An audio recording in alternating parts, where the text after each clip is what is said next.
Bonjour à tous, c'est Arasios et aujourd'hui on se retrouve sur Atlas Earth et pour une fois je viens sur Atlas Earth non pas avec des mathématiques mais cette fois-ci avec une petite astuce qui pourra aider nombreux d'entre vous à pouvoir acheter plus facilement vos parcelles, voire beaucoup plus de parcelles en fonction des endroits. Cette vidéo sera très rapide mais avant tout il faut quand même que je remercie la personne sur laquelle j'ai pu obtenir donc cette information qui donc s'appelle Beermoney Engine et qui propose beaucoup de contenu sur Atlas Earth mais aussi sur d'autres plateformes mais c'est principalement en anglais. Je vous expliquerai aujourd'hui pourquoi d'ailleurs je suis passé à travers sa vidéo pour vous présenter en fait sa découverte. Donc là je suis connecté et comme on peut le voir le jeu est principalement comme ce que vous voyez chez vous. Par contre, première chose c'est lorsqu'on va appuyer sur acheter et qu'on va fermer cette petite icône ici, bon vous voyez que votre personnage il se déplace un petit peu, que bon voilà quoi, c'est l'instabilité due à votre connexion internet.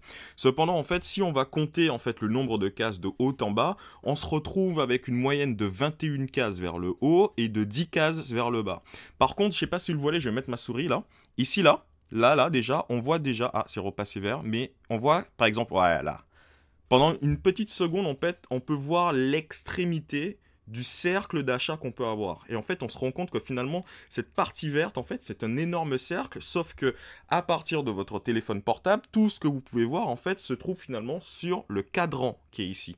Si votre support téléphonique était plus grand, donc à voir avec les personnes par exemple qui utilisent Atlas Earth sur une tablette, mais je ne suis même pas sûr que ça fonctionne aussi, normalement en fait, vous avez la possibilité de pouvoir cliquer sur n'importe lequel de ces carrés verts, cependant, le display qu'on a ici, en fait, il est vachement trop étroit. On n'a pas la totale superficie qui serait probablement exploitable. Tout ce qu'on peut faire, c'est du 21/10. Cependant, aujourd'hui, ce que je vais vous montrer n'est possible qu'à partir d'un Android. Car en effet, à partir des iPhones, l'application qui nous permettrait en fait de voir largement plus grand tout ce qui se passe n'est pas disponible sur l'application iPhone, sur l'Apple Store, je veux dire. Et par conséquent, ça ne concernera que à peu près la moitié d'entre vous. Mais bon, et sachant que moi-même je n'ai pas de téléphone Android, du coup c'est pour ça que je vais utiliser la vidéo de Beermoney pour pouvoir vous montrer comment il s'y est pris.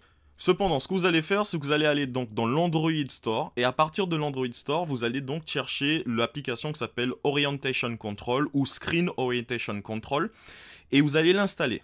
Une fois que vous allez l'installer, vous allez vous retrouver avec cette application que vous allez ouvrir et vous aurez tout en haut donc 6 boutons. Je vais vous expliquer brièvement à quoi sert l'application et surtout comment on utilise les boutons. Le premier bouton on s'en fiche, il sert à rien. Donc le premier qui est en bleu là, il sert à rien. Par contre, les suivants, donc le deuxième, permet de faire en sorte que votre téléphone puisse, peu importe ce qui va se passer, toujours afficher quelque chose de vertical. C'est-à-dire l'utilisation classique qu'on a. C'est-à-dire ça va lock le screen de votre téléphone littéralement en vertical et forcer les applications à apparaître comme ça. Le deuxième, ça reste, comme on a dit, le vertical. Et les autres, en fait, c'est si jamais on veut justement faire en sorte que le téléphone soit upside down. Je vous donne un exemple. Ceci est mon téléphone.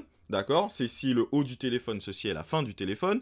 Si pour une raison quelconque, en fait, je voudrais que mon téléphone soit dans cette position-là, mais qu'il n'y ait pas de rotation automatique de l'écran, malgré le fait que sur iPhone, je lui ai dit non, vas-y, ne fais pas de rotation. Bon, vous savez, parfois, la rotation et tout, ça marche pas. Cette application vous permet tout simplement de locker une direction de votre téléphone.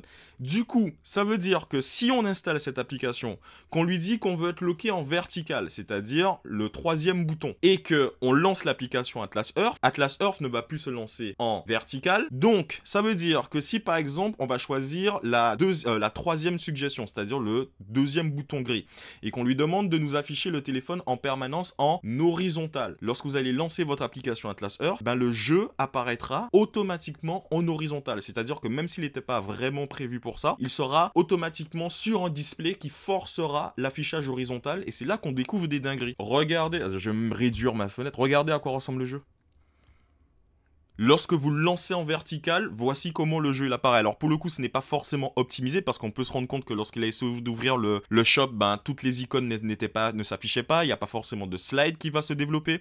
Mais par contre, vous avez une meilleure slide of view et surtout, vous avez ça. Et ça, en fait, c'est le véritable cercle qui est normalement censé apparaître lorsque vous êtes en train d'acheter une parcelle. Donc ça veut dire que je vais faire pause pour un instant. Donc ça veut dire par exemple, moi sur mon téléphone, ce que je vais réellement voir, c'est de ici, tac, tac, tac, tac, tac, tac, tac, tac. Voilà, ça sera à peu près ce carré-là, le carré que je suis en train de vous dessiner ici. Or, en réalité, vous avez la possibilité, en effet, de pouvoir acheter juste à gauche, juste à droite, juste à Voilà, vous pouvez acheter jusqu'aux extrémités. Comme je vous ai montré en début de vidéo, parfois en fait à cause du GPS, vous voyez que votre personnage il se déplace, il se téléporte un peu à gauche et à droite, et pourtant en fait vous pouvez quand même acheter des parcelles. Mais maintenant, au lieu de pouvoir acheter une parcelle maximum qui se trouve à 40 mètres de là où vous êtes, maintenant vous êtes capable de pouvoir acheter une parcelle qui se trouverait presque à 200 mètres.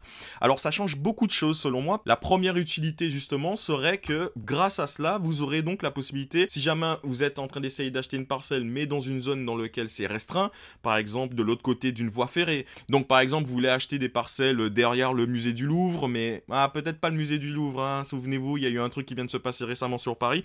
Mais bref, en gros, vous voulez acheter des parcelles qui sont techniquement inatteignables physiquement, et vous ne voulez pas utiliser de spoofer ou d'autres manières en fait qui seraient littéralement illégales pour pouvoir déplacer votre personnage. Alors à ce moment-là, vous utilisez cette application qui va augmenter le field of view, qui va vous permettre de cliquer sur la majorité des points qui vous étaient déjà alloués mais que votre affichage de téléphone ne permettait pas, et ainsi réussir à acheter donc les parcelles qui pourraient être donc hors de portée. Cependant, petit disclaimer, donc en fait ça, Beer Money, il en a parlé dans sa vidéo, il s'est demandé est-ce que c'était accepté, est-ce que c'était illégal, etc. Donc lui il s'est rapproché auprès de la team Atlas Earth pour leur demander et lire aussi les general terms du contrat pour savoir si c'était autorisé de pouvoir jouer de manière verticale au jeu, et en fait jusque là il n'y a pas de contre-instruction. Alors pour le coup peut-être que les devs justement dans les semaines qui vont arriver, en voyant ma vidéo mais surtout la sienne puisqu'il a plus d'abonnés, vont peut-être pouvoir se prononcer là-dessus, mais en réalité selon moi ça rajoute beaucoup plus de safety, c'est-à-dire que concrètement au lieu de se retrouver dans une situation où est-ce qu'on va se mettre par exemple en danger ou aller dans des territoires physiquement où est-ce qu'on n'était pas censé aller juste parce qu'on essaye de se battre pour avoir une ou deux parcelles parce que bon je suis en train de me battre avec un autre maire, en fait vous pouvez utiliser ça et au moins là-dessus vous ne vous mettez pas en danger et vous n'êtes pas en train d'exploiter le jeu puisque vous êtes toujours physiquement présent. C'est juste que concrètement votre field of view est légèrement plus grand et je pense que passer de 50 mètres à 200 mètres ce n'est pas non plus un unfair advantage. Donc pour ceux qui ont un Android vous pourrez utiliser donc cette technique. Par exemple ici vous avez un exemple de ce à quoi ressemble en fait feuille, pierre, papier et ciseaux. Feuille, pierre, papier, ciseaux. Bref, le jeu que tout le monde déteste en soi. Un peu plus large, un peu plus lisible aussi, et finalement ne donne aucun avantage off-screen ou quoi que ce soit. Donc concrètement, mais en l'occurrence, j'attends vos retours, et si jamais effectivement il y a des soucis ou que les devs se prononcent sur Reddit ou autre concernant en fait la possibilité ou non d'utiliser ce genre d'outils, en fait je vais vous faire une petite vidéo rapide pour vous dire les gars, ils ont dit qu'il faut pas utiliser, donc on arrête. Et dernière chose, si l'un d'entre vous trouve la même chose sur iPhone, les gars, dites-le moi dans les commentaires, moi je vais le télécharger, et en plus de ça, je pourrais vous faire donc une vidéo complète. Bref, c'était Radios, j'espère que vous avez été satisfait du contenu. Je remercie encore, really thanks to you, Beer Money Engine Team, and thanks. Et à la prochaine pour tout le monde, et n'hésitez pas, si vous aimez ce genre de contenu, ou si vous avez vous-même d'autres astuces, mettez-les dans les commentaires, je vais les tester, et ensuite j'en ferai peut-être une vidéo si vous souhaitez le partager. En vrai les gars, ça me fait vraiment tout bizarre de monter une vidéo, de tourner, de vous donner une information aussi rapidement. Je suis tellement habitué en fait à faire des trucs de 1 heure, 1 heure et demie, et de faire un montage super long, que ça me fait tout bizarre en ce vendredi après-midi de vous faire un truc aussi rapide. Enfin bref, c'était Razios, content en tout cas de pouvoir vous sortir quelque chose aussi rapidement que j'ai eu l'information. Ciao.